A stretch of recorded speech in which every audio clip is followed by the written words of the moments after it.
देखो इस चैप्टर का थर्ड चैप्टर जो आपका है मेकिंग ऑफ ग्लोबल वर्ल्ड, इसका अब नेक्स्ट जो आपका जो सब टॉपिक है indentured labour migration from India. Indentured word क्या है, ठीक है। इंडेंचर्ड का मतलब क्या होता है, इंडेंचर्ड लेबर दैट मींस कि बाउंडेड लेबर। बाउंडेड लेबर यानी कि ऐसी लेबर जिसका जिससे जो काम कराया जाता है किसी एक कॉन्ट्रैक्ट के आधार पर, जिसको हम बंधुआ मजदूरी बोलते हैं। Bounded labour in which people are hired, यानी लोगों को हायर किया जाता है on the contract basis. Contract यानी कि उनके साथ एक कॉन्ट्रैक्ट साइन कराया जाता है for a specific period of time. मान लीजिए 10 साल के लिए, 15 साल के लिए, 5 साल के लिए, उसको बोलते हैं इंडेंचर्ड लेबर। माइग्रेशन यानी कि माइग्रेट हुई थी यहाँ से, माइग्रेशन फ्रॉम इंडिया, इंडिया से कुछ लेबर जो थे उनको माइग्रेट किया गया था दूसरे मतलब कि देशों में। तो उसको हम यहाँ पर समझेंगे। सबसे पहले क्या है इंडेंचर्ड लेबर, यानी कि ऐसी लेबर जिसको किसी एक कॉन्ट्रैक्ट के आधार पर एक जगह से दूसरी जगह के लिए लिया जाता है और वहां पर उनसे जो है काम कराया जाता है किसी एक एग्रीमेंट के तहत, ठीक है। उसको बोलेंगे बाउंडेड लेबर। तो क्या है कि in 19th century they are migrated, यानी कि इंडिया से कुछ लोग जो थे वो माइग्रेट हो गए थे बिकॉज क्योंकि इंडिया के अंदर जो थे ब्रिटिशर्स का ऐसा दबदबा छाया हुआ था, जिसकी वजह से कुछ ऐसे रीजन हो गए थे कि जिनकी वजह से अब इन लोगों को जो है माइग्रेट होना पड़ रहा था। तो वो रीजन क्या थे, यानी कि इंडिया में कुछ कॉटेज इंडस्ट्री जो थी वो क्या हो गई थी, डिक्लाइन हो गई थी। कॉटेज इंडस्ट्रीज कौन सी इंडस्ट्रीज होती हैं, कपड़े के रिलेटेड जो इंडस्ट्रीज होती हैं। तो जैसे कि आपको मैंने बताया था कि यहाँ से ब्रिटिशर्स क्या करते थे, यहाँ से मतलब इंडिया से कॉटन ले जाते थे सस्ते दाम पर और उसको अपने फैक्ट्री में बना के इंडिया में उसको महंगे दाम पे बेचते थे। जिसके कारण क्या होता है कि इंडिया की जो अपनी इंडस्ट्रीज थी, ओन इंडस्ट्रीज, अपनी लोकल इंडस्ट्री वो क्या हो गई थी, फेल हो चुकी थी। वहां पर लोग करते क्या, वहां पर रहते क्या करते वहां पर रह के, तो उनके पास कोई अल्टरनेट नहीं था। उसके बाद उनकी जो जमीन थी उसका रेंट भी जो था वो भी क्या कर दिया गया था, बढ़ा दिया गया था, जिसकी वजह से वो भी उसको पे नहीं कर पा रहे थे।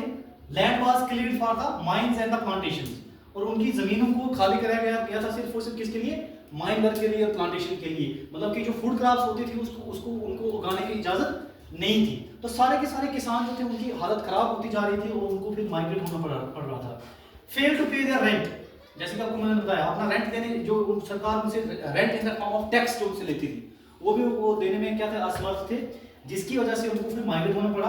तो indentured labour were also recruited, यानी कि इंडिया के बाहर तो उनको मतलब कि भेजा जा रहा था। कहां पर भेजा जा रहा था, कैरेबियन आइलैंड, मॉरिशस और फिजी, ये तीन मतलब कि फॉरेन प्लेसेस हैं। कैरेबियन आइलैंड जो है वो जो कैरेबियन सी है उसके मतलब कि सराउंडिंग एरिया में है, अमेरिका में है, ये जो अमेरिका कॉन्टिनेंट है वहां पर। मॉरिशस अफ्रीका में है और फिजी ये भी जो है एक जो है कंट्री है जो कि अफ्रीका के सराउंडिंग एरिया में है।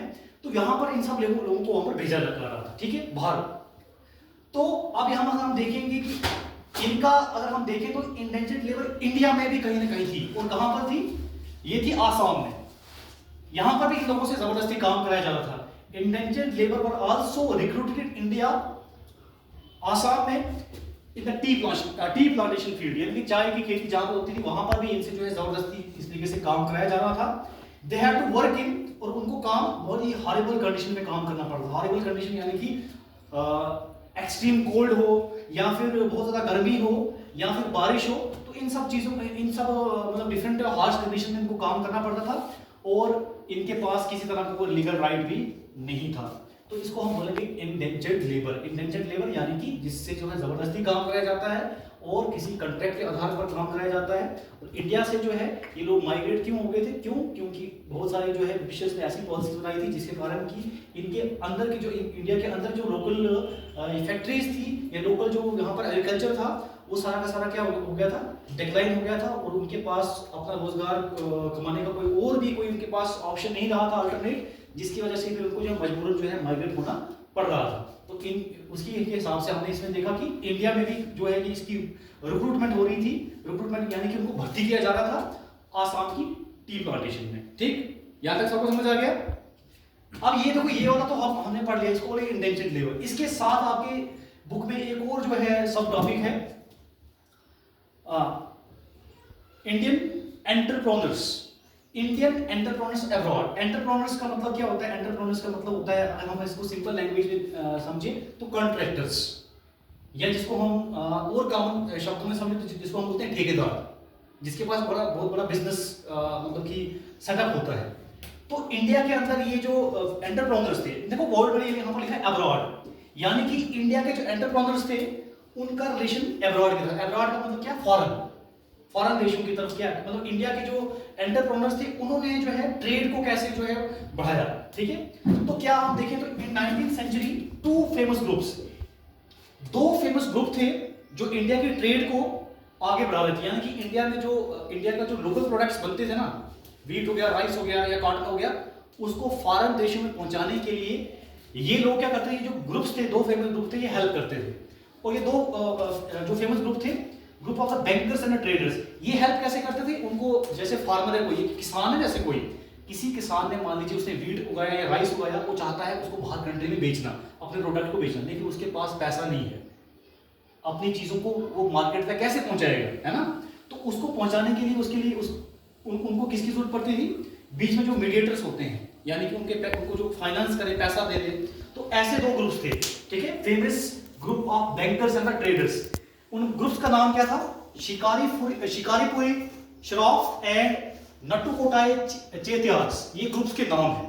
यानी बैंकर्स थे। जैसे बैंक होता है ना, वैसे बैंक फाइनेंस करता है, पैसा देता है, वैसे ये लोग जो है उन लोगों को, इन किसानों को पैसा उधार देते थे उनसे पैसा। और अब आप पूछोगे साहब उनको क्या फायदा था? उनको ये फायदा था कि जैसे मान लीजिए ये आ गया कंट्रैक्टर, ए पर्सन कंट्रैक्टर आ गया या एंटरप्रेन्योर आ गया, और ये आ गया किसान। इसने मान लीजिए इसको जो है, मान लीजिए 1000 रुपये दे दिया कि आपको मैं 1000 रुपये दे देता हूँ, आपका माल जो है उस जगह पहुंच जाएगा। तो इसके बदले इस 1000 के ऊपर मान लीजिए ये क्या करते थे, जब इसने इसको जुटाना होता था तो मान लीजिए ये इसको 1050 जो है वो देगा, यानी कि इंटरेस्ट चार्ज करते थे ये। तो यहाँ से ये पैसा कमा लेते थे और इनकी ट्रेड हो जाती थी। अगर पैसा नहीं कमाते थे तो कुछ ना कुछ इनकी फसल में से कुछ ना कुछ प्रोडक्ट वो कुछ हिस्सा ले लेते थे। कौन? ये जो बैंकर्स थे, ये ट्रेडर्स जो थे, जो मैंने आपको ये दो ग्रुप्स बताए। तो क्या लिखा है मैंने? Who financed export agriculture in central and south east Asia, यानी कि एक्सपोर्ट होता था, इंडिया से एक्सपोर्ट होता था, उस एक्सपोर्ट करने में ये हेल्प करते थे दोनों ग्रुप्स। एग्रीकल्चर गुड्स कहां पर पहुंचाते थे इनको? Central and south east Asia में, ठीक है। दे प्रोवाइड, देखो मैंने लिखा भी हुआ यहाँ पर, दे प्रोवाइड लोन, ये लोन देते थे छोटे छोटे किसानों को, टू स्मॉल फार्मर्स एंड। अच्छा, अब यहाँ पर बात आती है कि सर इनके पास पैसा कहां से आता था? ये जो ग्रुप्स आपने बताया इनके पास पैसा कहां से आता था?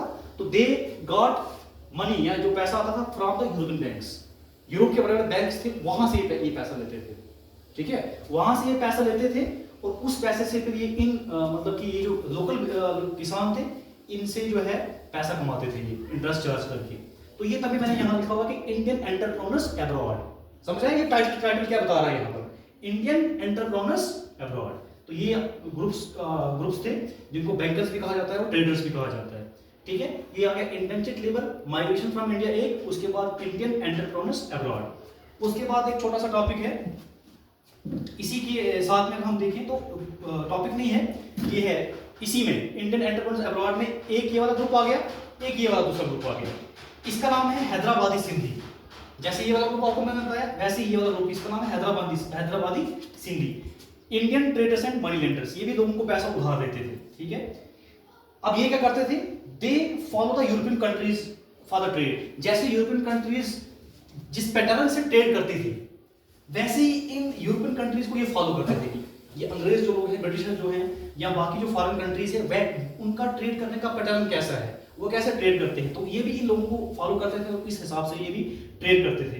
दे establish emporia at different sea ports, और उन्होंने अपने अलग अलग एम्पोरिया मतलब कि एम्पोरिया का मतलब होता है गोडाउन, अलग अलग उन्होंने जो है गोडाउन अपने जो है एस्टैब्लिश किए हुए थे सी पोर्ट्स के ऊपर, जहां से मतलब ट्रेड होती थी, ठीक है। तो इसका नाम क्या है? हैदराबादी सिंधी। तो अगर हम देखें तो क्या लिखा है क्लास में? So Indian entrepreneurs were playing a major role in the 19th century, यानी कि 19th सेंचुरी की हम बात करें तो कहीं ना कहीं जो इंडिया के एंटरप्रेन्योर्स थे उनका भी बहुत बड़ा रोल था इंडिया की ट्रेड को आगे जो है एक्सपोर्ट करने में, ठीक है, with the help of different जो है मनी जो है वहां से जो डिफरेंट ऑर्गेनाइजेशन से मनी लेते थे और इंडिया के किसानों के बीच में जो है उसको हेल्प करके ट्रेड को आगे एक्सप्लोर करते थे। ठीक है, तो ये 3 टॉपिक, ये दो topic, Indian and indentured labour migration from India एक, तो उसके बाद इंडियन एंटरप्रेन्योर्स अब्रॉड, ये 2 आपने सब टॉपिक हमने कवर कर लिए, जिसमें कि हमने शिकारी पूरी शिराफ, नट्टू कुटाई, चेतियाज, इनके थोड़े नाम डिफरेंट, थोड़े से प्रोनाउंस करने में मुश्किल होते हैं, लेकिन आपने याद रखने हैं। और दूसरा आ गया हैदराबादी सिंधी। ठीक है, आगे समझ अच्छे से।